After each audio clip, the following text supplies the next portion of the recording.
Quando se falamos na congregação cristã,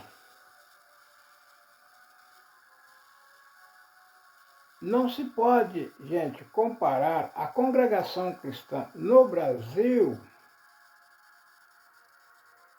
ou seja, comparar outras congregações de outros países, que a congregação cristã, gente, ela é uma só. Não existe duas, nem três, nem quatro congregações cristãs. A congregação cristã é uma só. Só que o Brasil representa a congregação cristã no mundo inteiro.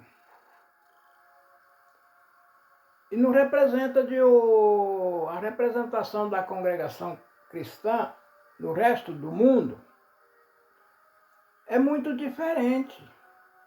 Por quê? Porque enquanto um irmão lá no Japão erra, aqui no Brasil, 1 milhão de irmãos erram. Entendeu, gente? Tem uma pessoa aí que no comentário dele está citando o Canadá. Enquanto um crente lá no Canadá abandona a congregação, aqui no Brasil, milhões de irmãos abandonam a congregação. Por quê, hein? Por quê, hein? Outra coisa, quando se fala de um irmão em outro país, e o irmão lá é crente, não é que nem uma bagunceira que nem os crentes aqui do Brasil, não. Lá, os irmãos lá são crentes de verdade. Mas por que, gente? Isso aí. Você que está me escutando, sabe responder?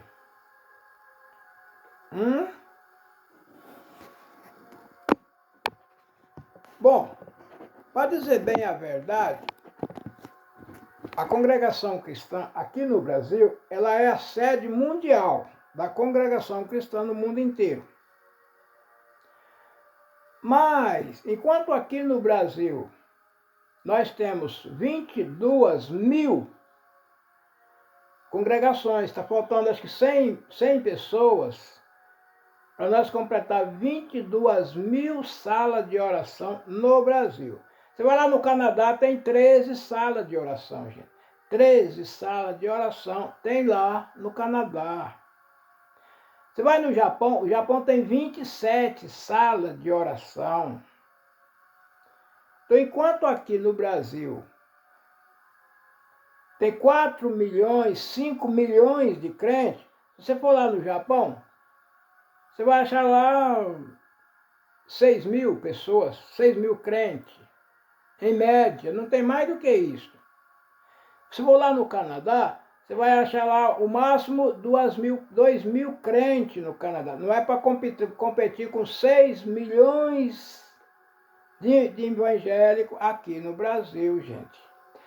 Enquanto uma família briga lá no Japão, 300, 400, 500 famílias brigam aqui no Brasil. Entre os membros, estou falando dos membros da congregação.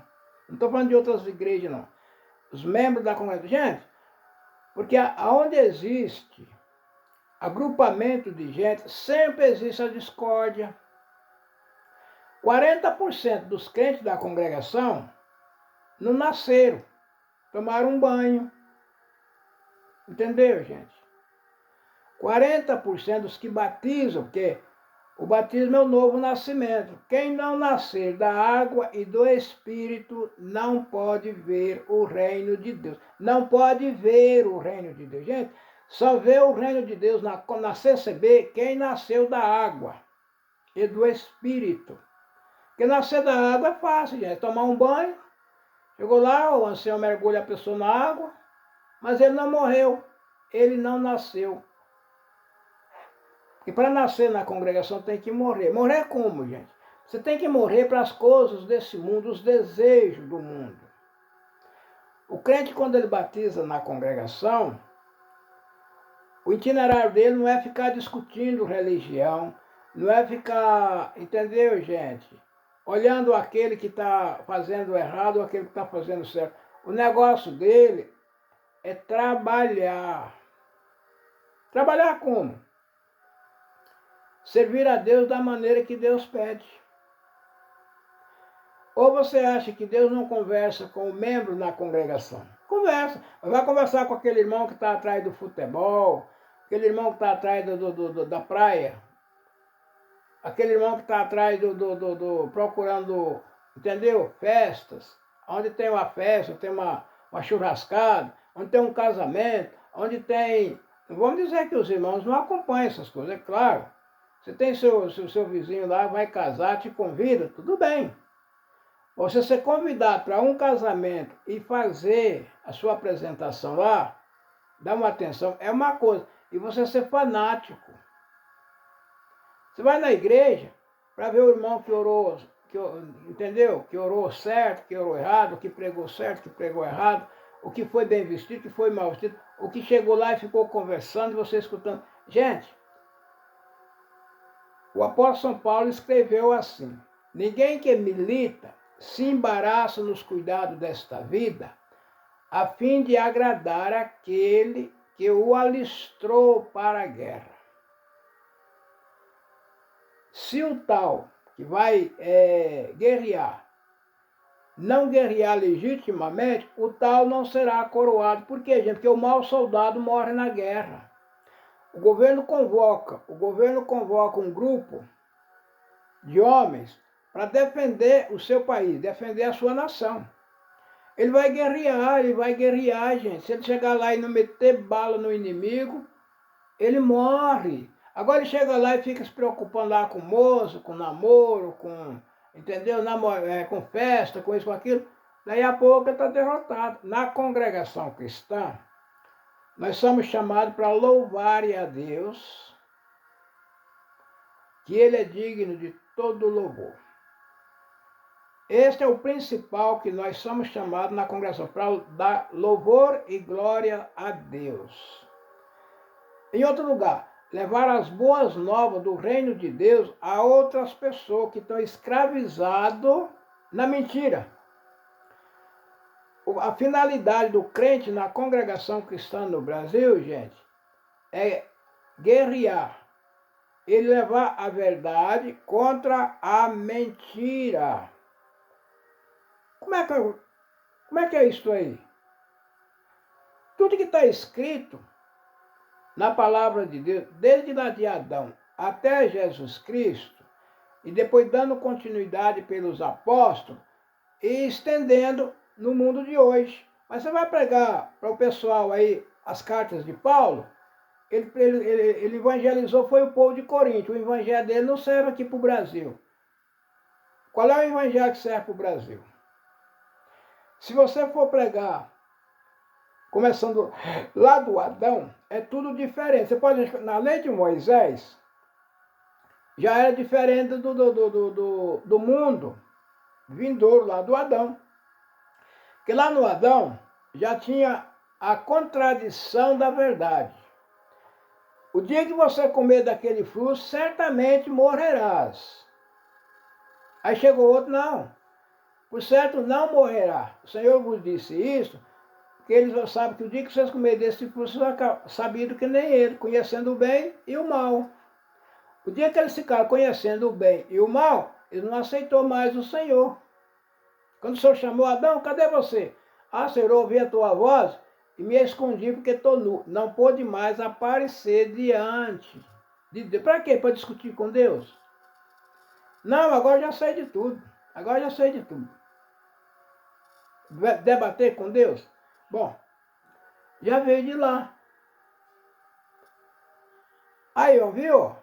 Se você comer do fruto, você ia morrer. Pode ver, você não morreu. Mas quando escutou a voz do Senhor, não pôde apresentar diante dele. Agora o homem é igual a nós, conhece o bem e o mal. Se ele ficar no jardim, ele vai comer da árvore da vida e vai viver eternamente. E se o homem vivesse eternamente, Deus ficava mentiroso, porque o dia que você comer daquele fruto, você vai morrer. O dia que você comer daquele fruto, certamente morrerá. Como um dia para Deus é como 1000 anos para nós, o homem não morreu no mesmo dia que ele comeu. Entendeu?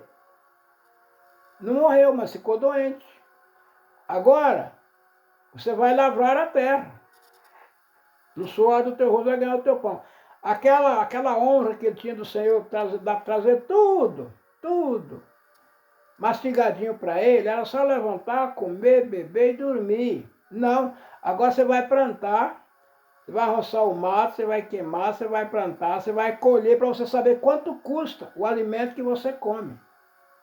E até que volte à terra, porque dela fosse tomado. Acabou aquele privilégio de viver para sempre. E isso vem até os dias de hoje, gente. Agora, veio lá no dilúvio, o homem ficou tão mal, mas tão mal. Por quê, gente? Porque esse alguém que domina a terra é o príncipe da maldade. Ele só se alegra com a maldade. Ele não alegra quando você dá vida para alguém. Ele só alegra quando você está matando alguém. Isso preenche o vazio do coração dele. O derramamento de sangue preenche o vazio do coração de Lucifer, que é o príncipe dessa terra. Enquanto que você dá vida às pessoas, isso atrapalha ele. Não é assim que Jesus dizia? Que ele veio para destruir. Ele é mentiroso. Desde o princípio da terra, do mundo, ele é mentiroso. Já põe na cabeça da mulher que certamente não morrerá. O Senhor vos disse isto, porque ele sabe que o dia que vocês comerem desse fruto, vocês vão ficar conhecendo o bem e o mal. Vão ficar sabendo que nem Deus, conhecendo o bem e o mal. Não é o que acontece hoje, gente. Não é o que acontece hoje. Você lê as cartas de Paulo. Não, Paulo apanhou na cabeça, ficou doido. Não, o que Paulo escreveu foi lá para a igreja de Corinto. A igreja de Corinto vai entrar no céu, e você? Como as mulheres se apresentam na igreja. Está escrito lá. Você vê alguém aqui, qual é a igreja aqui que se apresenta como Paulo escreveu? Gente, o que o apóstolo São Paulo escreveu foi dois homens na Bíblia que deu testemunho de Jesus Cristo. E quem não pegar os testemunhos desses dois homens, certamente não entrará nos céus. Um foi Pedro. Tu ficarás com a chave dos céus. Tudo que for ligado na terra será ligado no céu. O que for desligado na terra será desligado no céu. Agora, aqui nós temos várias dominações, estatutos de igreja desligados um do outro. Agora vamos ver qual é o estatuto que está ligado com a verdade. Que a verdade é Cristo. Agora, Deus separou dois homens. O apóstolo São Paulo, que era cheio da letra, e o apóstolo São Pedro, que era analfabeto. Entendeu, gente? O apóstolo São Pedro era um simples pescador, enquanto que Paulo era um doutor da lei. Do mesmo jeito que Deus surpreendeu Pedro, ele surpreendeu Paulo. Pedro foi surpreso quando ele pensava que ele era muita coisa. Quando ele andava com Jesus, ele pensava que ele era o mais sábio, ele pensava que ele era o mais entendido. Geralmente ele era o primeiro a chegar em Jesus, até para repreender o próprio Jesus. Aí um dia Jesus falou para ele, olha, Satanás pediu para cirandar. Para cirandar você. E eu roguei o Pai por ti. Depois ele disse, olha, está chegando a hora que o Filho do Homem vai ser preso e vocês vão despistar. Não, Senhor, ainda que alguém te abandone, menos eu dou a vida por ti, Senhor. Você dá a vida por mim, Pedro? Não cantarás o galo hoje, esta noite, antes que negue 3 vezes que me conhece. Será que Pedro sabia disso aí, gente? Não. Pegou ele de surpresa. Não conheço aquele homem. Não, eu não conheço aquele. A única testemunha, gente, que acompanhou Jesus. O único que podia chegar lá, não, gente, eu conheço esse homem. O que vocês estão fazendo com ele é injustamente. Vocês prenderam o homem enganado. Ele não é. Não. Você também é um deles. Não, não conheço aquele homem, não. Não conheço aquele homem, não. A terceira vez que ele falou que não conhecia Jesus, o galo cantou. Aí o remorso caiu sobre ele. Aí, gente, aí ele foi foi analisar a situação dele diante da morte, a morte espiritual. Chorou amargamente. E o apóstolo São Paulo, todo cheio de poder, pega a carta do sacerdote para ir prender o povo de Deus em Damasco. Jesus aparece nele, derruba ele do cavalo e diz: Saulo, Saulo, por que me persegue? Quem é que fala comigo? É Jesus a quem tu persegue. Dura coisa é para ti recarcilhar quantos aguilhões. Mas eu não perseguo a ti, Senhor. Mas persegue o meu povo, persegue a mim. O que eu farei? Entra na cidade e lá te será dito. Lá o Senhor já passou por um discípulo lá por nome de Ananias. Olha, aí vem Paulo. Saulo, né? Que é o mesmo Paulo. Ai, Senhor, nós aqui temos esse homem, quantos mal, nós temos notícia aqui de quantos mal esse homem tem feito à tua igreja, tudo bem. Mas ele é um vaso separado para mim. E eu vos mostrarei quanto haveis de sofrer pelo meu nome. Então, gente, foi 2 homens escolhidos. E esses 2 homens deram testemunho de Jesus. Quem não aceitar o testemunho desses 2 homens, jamais vai entrar no céu. Jesus não vai vir aqui falar para vocês isso ou aquilo, não. Está escrito, gente. Ah, mas tem que pregar a Bíblia. Eu creio na Bíblia. Creio na Bíblia, mas não obedece o que está escrito na Bíblia. O que adianta dizer que crê na Bíblia? E quando anuncia a doutrina, não, isso aí é para aquele povo lá, não é para nós, não. Não é para nós, não. Aí quando viu o povo da lei, dizendo que guardava a lei, ia ser salvo pela lei, o próprio Jesus testemunhou. Vocês dizem que guarda a lei, mas nenhum de vocês guarda a lei.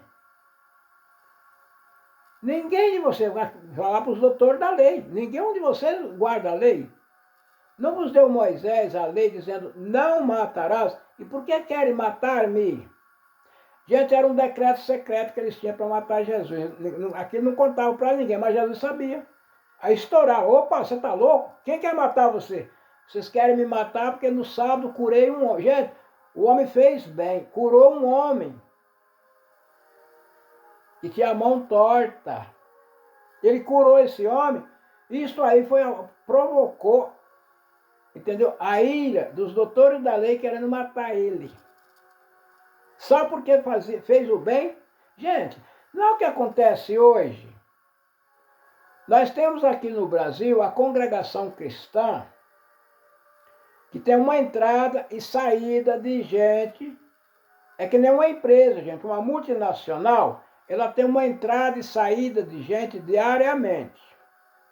Quando uma empresa contrata, uma multinacional que contrata, vamos supor, uma empresa que nem a Volkswagen, ou vamos supor a empresa do governo, que contrata aí, tem nada, 60 milhões de funcionários, ou 30 milhões de funcionários, o governo pega a gente, recruta a gente todo dia. E todo dia dispensa a gente. Tem aqueles que não servem. Não é assim que Jesus diz? O reino do céu é semelhante ao pescador que joga a rede no mar. Pega toda a qualidade de peixe, depois ele vai separando os que é bom para ele, os que servem para ele.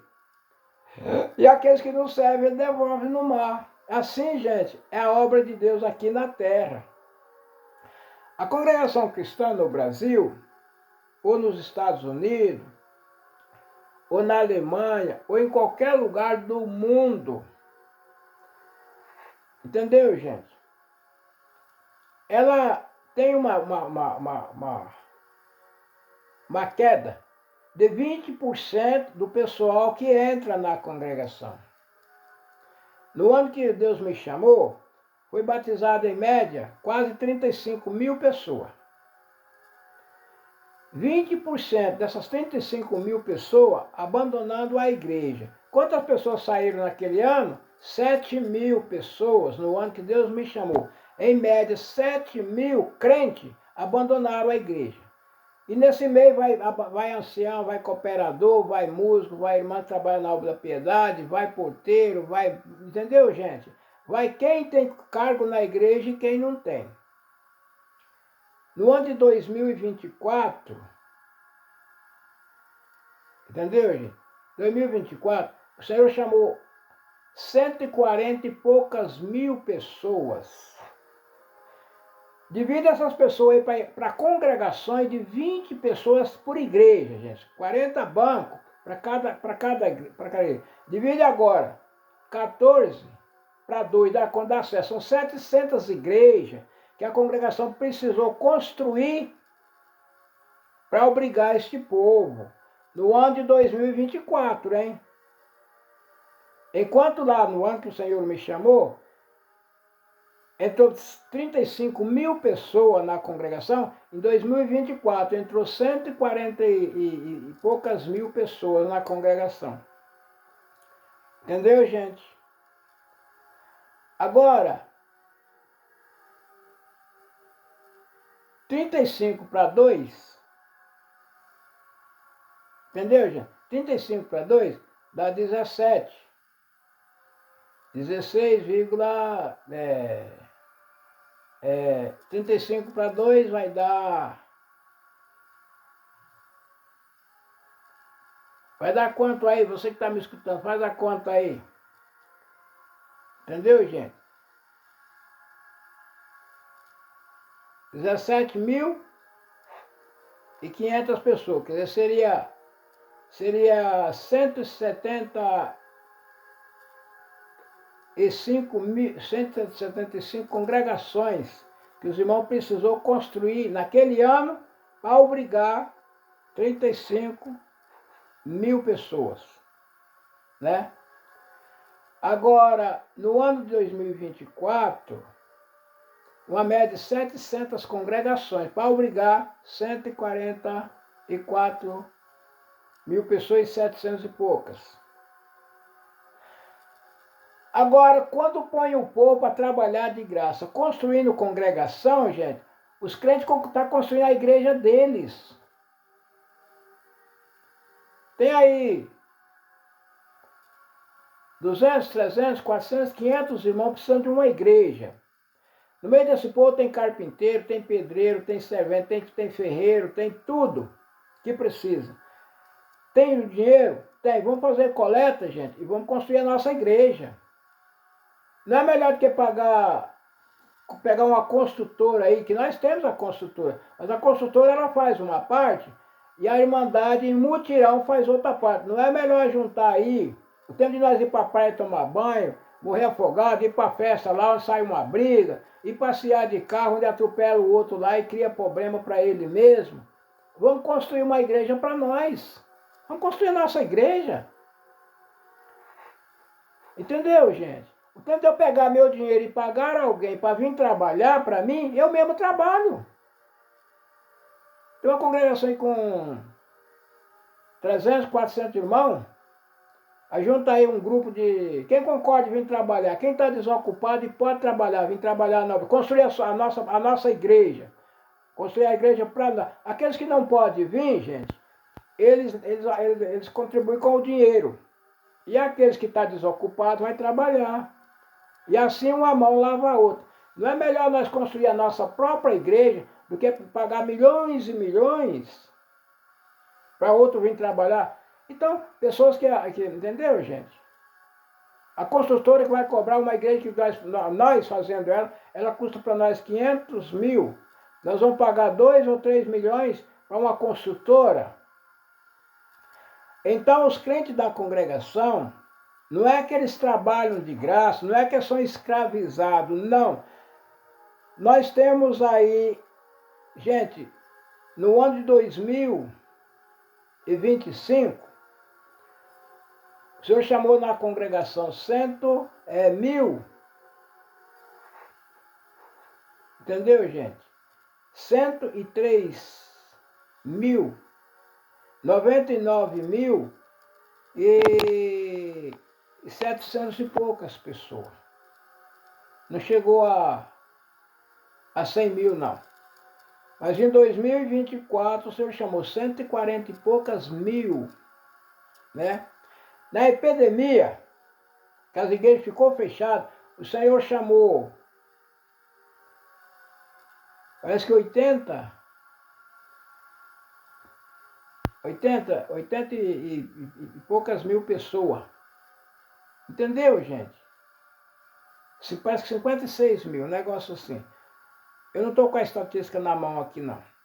Mas, o que acontece, gente, que se nós faz, eles falam. Se nós não faz, eles falam.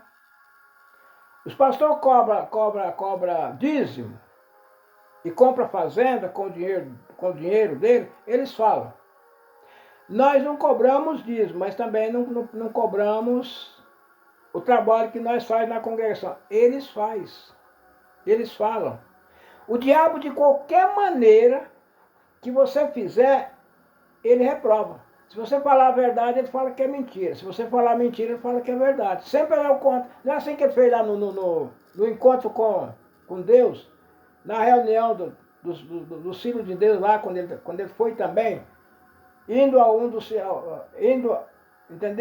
O Filho de Deus apresentasse ao Senhor, entre eles também foi Satanás. E o Senhor pergunta, de onde vem Satanás? De rodear a terra e passear por ela. Hoje é a mesma coisa, gente. O diabo, se você falar que está certo, ele fala que está errado. Se você falar que está errado, ele fala que está certo. Mas ele nunca concorda com você. E ninguém ganha dele. Porque ele é mentiroso, ele é falso. Entendeu? A mesma coisa é a congregação, é na congregação. Esses críticos aí, ninguém ganha deles.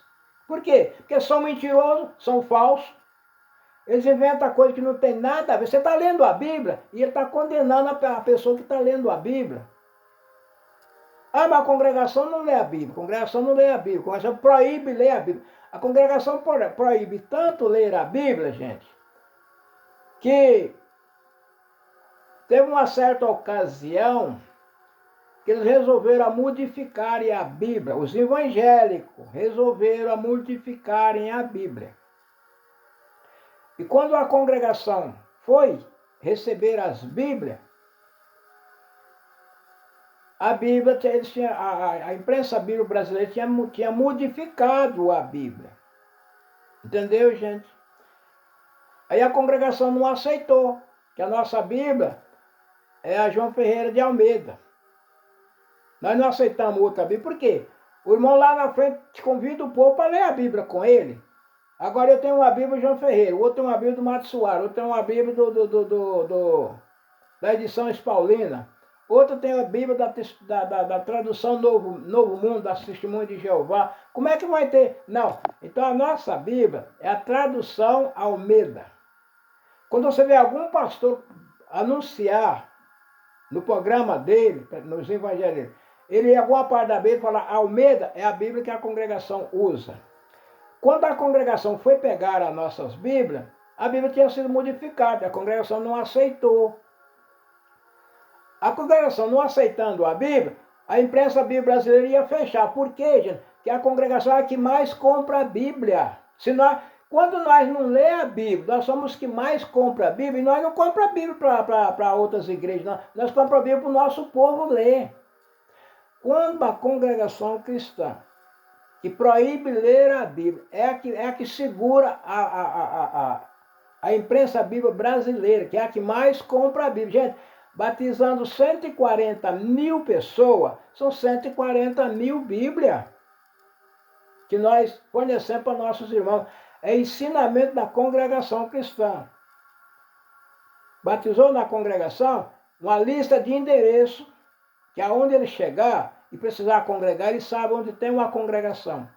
Seja no Canadá, seja nos Estados Unidos, seja, entendeu, gente? Em qualquer lugar do mundo. A Venezuela tem 82 congregações. Você chega na Venezuela, você quer ir congregar. Onde é que você vai achar essas 82 congregações? Na sua lista de endereço. O Japão tem 27 congregações em todo o país. Onde é que você vai achar essas 27 congregações lá no Japão? Na sua lista de endereço. Os Estados Unidos tem 84 congregações. Em todo o país dos Estados Unidos tem 84 congregações. Onde você chega nos Estados Unidos, você vai achar uma congregação para você congregar? Na sua lista de endereço. Lá ninguém conhece congregação cristã nos Estados Unidos. Por quê? E todo o país tem 84 templos. E um país maior do que o Brasil. Imagina 84 congregações aqui dentro do Brasil. Onde é que você ia achar elas? Uma no Rio de Janeiro, 3 lá em Minas Gerais, 4 lá no Amazonas. E você ia achar, onde é que você ia achar? Entendeu, gente? Então você chega aqui no Brasil, enquanto nós temos aqui, está chegando em 22 mil templos. Você vai lá nos Estados Unidos, tem 84 templos. E daí?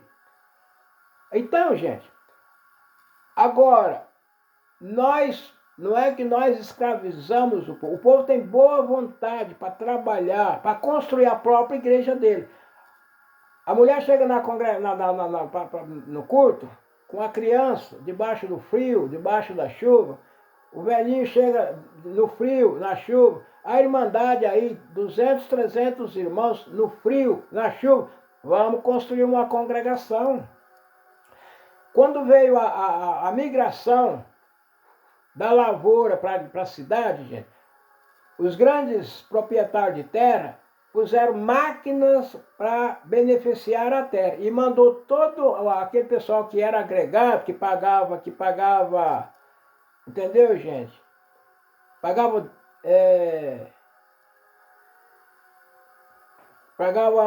aluguel para o governo, que você aluga a terra e dá uma porcentagem, paga porcentagem, 20%, né? Para os proprietários de terra, eles compraram máquina, puseram na terra e jogaram todo esse povão para as grandes cidades. Se chegavam na cidade, tinha uma congregação, uma sala de oração aí para 80 pessoas, que a maioria do pessoal morava tudo na roça, vieram tudo para a cidade. Uma sala de oração da cidade, que para 80 pessoas tinha 200. Chega lá, tinha 150 pessoas por lá de fora, na rua. E esse povo que vem da roça para a cidade não tinha dinheiro. Então o que eles faziam? Vamos fazer coleta e vamos comprar o material. E nós mesmos constrói nossas igrejas. E é assim até hoje, gente. Entendeu? E é assim até hoje, nós mesmos constrói as nossas congregações. Agora, se nós faz, o pessoal acha ruim. Se nós não faz, o pessoal acha ruim. Não tem jeito. Agora, quando nós vamos construir, então nós compramos arroz, feijão, carne, cebola e alho, e nós mesmos aí a gente aquelas mulheres, nossas irmãs, que também desejam ter uma casa de oração para sair do frio, para sair da chuva. Então o que elas fazem? Elas se reúnem aí no meio de uma congregação de 300 pessoas, aparece lá 10, 15 mulheres para trabalhar. Aparece lá 20, 30 homens para trabalhar. E esse grupo, todo fim de semana eles vêm trabalhar. Entendeu? E os demais que não podem vir trabalhar contribuem com dinheiro. 300 pessoas dando aí R$ 1.000, dando aí R$ 100 cada um, são R$ 30.000. Dá para comprar material, comida, para esse povo trabalhar e construir a própria igreja deles. Entendeu, gente? Agora, as coletas que nós damos na congregação é para essas coisas. Nossos irmãos que atendem a obra de Deus, eles não têm salário. Não. Porque salário é para quem tem dízimo. As igrejas evangélicas elas têm o dízimo de 10%, que estava na lei de Moisés, eles usam esse dinheiro. Esse dinheiro é dos pastores. Agora as ofertas é do povo. Então, como a congregação não tem dízimo, a oferta que é do povo. Mas não é para quem trabalha, para quem tem cargo na igreja. É para quem precisa. Qualquer pessoa que precisar, então, é para quem precisa. Precisamos de uma sala de oração para nós congregar? Vamos construir. Precisamos de comida na nossa casa? Não tem condições de comprar? Vamos juntar um povinho e vamos levar lá. Para isso tem a igreja tem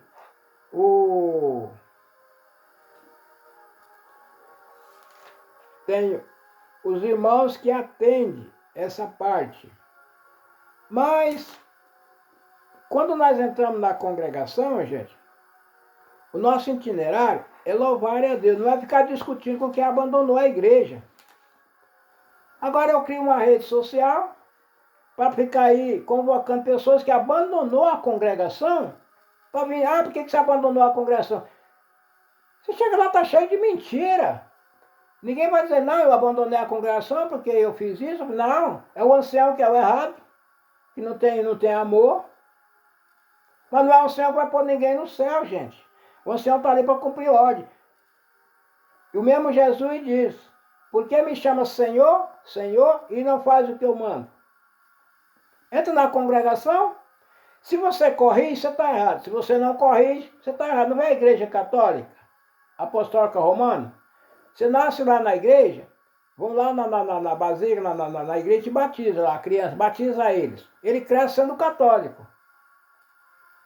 Mas você vai na casa dele, mora com uma mulher, não é casado com ela, está fora da lei. Deixa a mulher dele, arruma 2, 3 mulheres em volta, está fora da lei. Mente para passar o próximo para trás, está fora da lei. Tudo isso aí está lá dentro. Aí você vai lá, confessa o padre. O que você tem, padre? Aí eu deitei com a mulher do vizinho. Ah, filho, é pecado. Vai lá, reza um Pai Nosso nos pés de Nossa Senhora e está perdoado. Ah, padre, eu traí meu marido. O marido não sabe que ela traiu ele, mas o padre sabe. Traí meu marido, deitei com o vizinho. É pecado. Vai lá, reza um Pai Nosso com a Maria nos pés de Nossa Senhora e está perdoado. E assim a coisa vai, gente. Agora vê a situação da igreja. O que as pessoas aprendem na igreja católica? Adorar a imagem, que é proibido. Mentir, que é proibido. Adulterar, que é proibido. Viver na jogatina do mundo aí, não é que é proibido. É que enquanto você tá assistindo uma partida de futebol, você está desconcentrado das coisas de Deus. Deus está procurando pessoas que estão concentradas nele, para conversar com ele, para ele poder ordenar essa pessoa, o que pode e o que não pode. Mas como é que você vai falar com uma pessoa que está diante de uma televisão assistindo futebol? Como é que você vai falar com uma pessoa que está numa festa de casamento? Como é que você vai falar com uma pessoa que está viajando, cuidando das fazendas dele, cuidando disso? Não tem condições, gente. Quando Deus procura o povo para falar, não é assim a parábola que Jesus fez. Ia casar, o filho foi fazer o convite, não, eu comprei um boi, tenho que experimentá-lo, me tenha por dispensado. Foi com o outro, comprei um sítio, tenho que lavrá-lo, me tenha por dispensado. Foi ver o outro, não, eu casei, estou na lua de mel, me tenha por dispensado. Então sai por aí e convida o que você encontrar, gente, convida aí. Sai por aí e convida o que você encontrar. E o cara saiu, encontrava quem estava dormindo na rua, vai para as bordas do meu senhor, encontrava outro lá que estava... Quando foi à noite, o salão estava cheio de gente. Aí o pai do novo saiu para ir ver como é que estava o movimento e encontrou um que não estava uniformizado. Aí perguntou para ele, amigo, como entrou aqui sem ter veste nupcial? Então, gente, isso dá para entender que para você entrar nas bodas do Senhor Jesus, você tem que passar por um processo. Não era chegar lá, não. Esse pessoal que estava dormindo na rua, bêbado, coitado que estava lá, primeiro eles foram para um lugar onde ele ia ser, entendeu, gente? Recrutado. Chegou, vem aqui, ó. Esse aqui foi convidado, esse foi convidado. Toma aqui, vai convidar. Chegava lá, ele ia tomar um banho, trocar a roupa. Se ele bebia, ele ia ter um preceito da bebida, ia deixar a bebida de lado. Se ele fumava, ele ia deixar. Se ele, entendeu, gente? Ele ia passar por um processo que ele ia ter umas vestes mostrando que ele era um convidado especial naquela festa e estava uniformizado. Como é que entrasse aqui sem ter veste nupcial? Vai entrar no céu, gente, quem tiver as vestes nupcial. Não é chegar aí de qualquer maneira lá, entrar nas aulas dizendo que foi batizado. Não, não, não, não. Por isso tem um povo especial na terra. Um povo que ninguém combina com eles. Ao contrário, Eu crio uma rede social para discutir com esse pessoal que abandonou a congregação. Eu estou na congregação servindo o meu Deus, da maneira que o Senhor me colocou para servir a Ele, ou errado, ou com erro ou sem erro, que todos nós temos nossos erros. Entendeu, gente? Todos nós temos nossos erros, as nossas falhas. O que cabe a nós é pedir perdão a Deus e procurar, gente, eliminar as nossas falhas. Mas todos nós temos as nossas falhas. Então vamos servir a Deus da maneira que o Senhor nos pôs, que é uma guerra, E na guerra tem muitos soldados feridos. Tem muitos soldados. Na congregação mesmo tem muitos soldados feridos. Tem aqueles que morreu e tem aqueles que não morreu. Os que não morreu, eles voltam para a congregação e vai louvar a Deus junto com o povo. Mas às vezes a batalha que ele encarava, ele não vai mais entrar nela, porque soldado ferido de guerra se torna expedicional de guerra. Está apto para entrar no céu, mas não está apto para guerrear mais. Mas tem aqueles que morreram. Os que morrem não tem jeito. Você vai, a pessoa morreu, soldado na guerra, tomou um tiro. Você vai ver, está morto. Então esse não volta para a congregação. Mas aquele que não morreu, está respirando, esse volta. Senta lá. Senta lá. E vamos observar se está vivo. Se estiver vivo, volta para a igreja. Se não tiver, nem aceitar. Entendeu, gente? A sentença que foi dada. Morto vai cumprir sentença? Não. Quem cumpre sentença na prisão é as pessoas que não morreram. Agora, quando nós entramos na congregação, é para guerrear as guerras do Senhor. Agora eu vou criar uma rede social e vou juntar aí pessoas que abandonaram a igreja. São 20%, gente.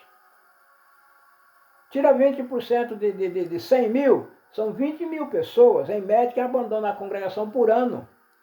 É muita gente. Mas enquanto batiza 100 mil, 20 mil volta para trás e ainda fica 80. Esses 80 é os que vão brigar. Através, entendeu? Acerca do progresso da igreja. Quando Deus me chamou, batizava 35 mil. Hoje batiza 120 mil.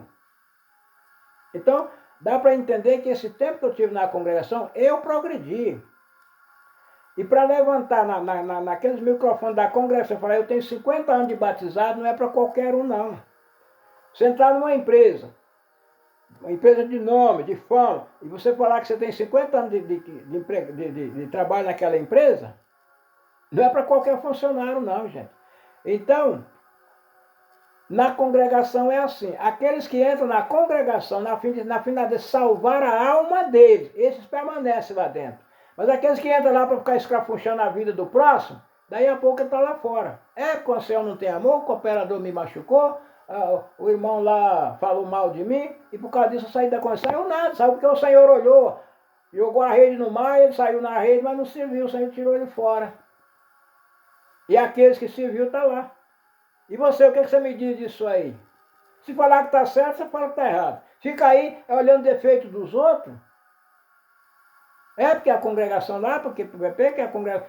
Cuida de salvar a tua alma, homem. Cuida de salvar a tua alma, mulher. E para de estar com essas redes sociais aí, escrafunchando o erro dos outros. Entendeu, gente? Escrafunchando. Mostrando as vergonhas desse para aquele, para aquele, para aquele. Você acha que isso aí vai te levar no céu? Não é? Amaldiçoou o filho que mostrou as vergonhas dele. Contou as vergonhas dele para os irmãos. Mas aqueles que vieram de costas e pegou o pai, sem mostrar as vergonhas dele, esses foram abençoados. Mas vê o que aconteceu lá com os cananeus. Desculpa. O que aconteceu com os cananeus? Descendente de Noé foi amaldiçoado porque mostrou a vergonha do próximo. O que você me diz disso aí? Se o que eu falei aqui tem sentido para você que me escutou, deixa um joinha no meu vídeo.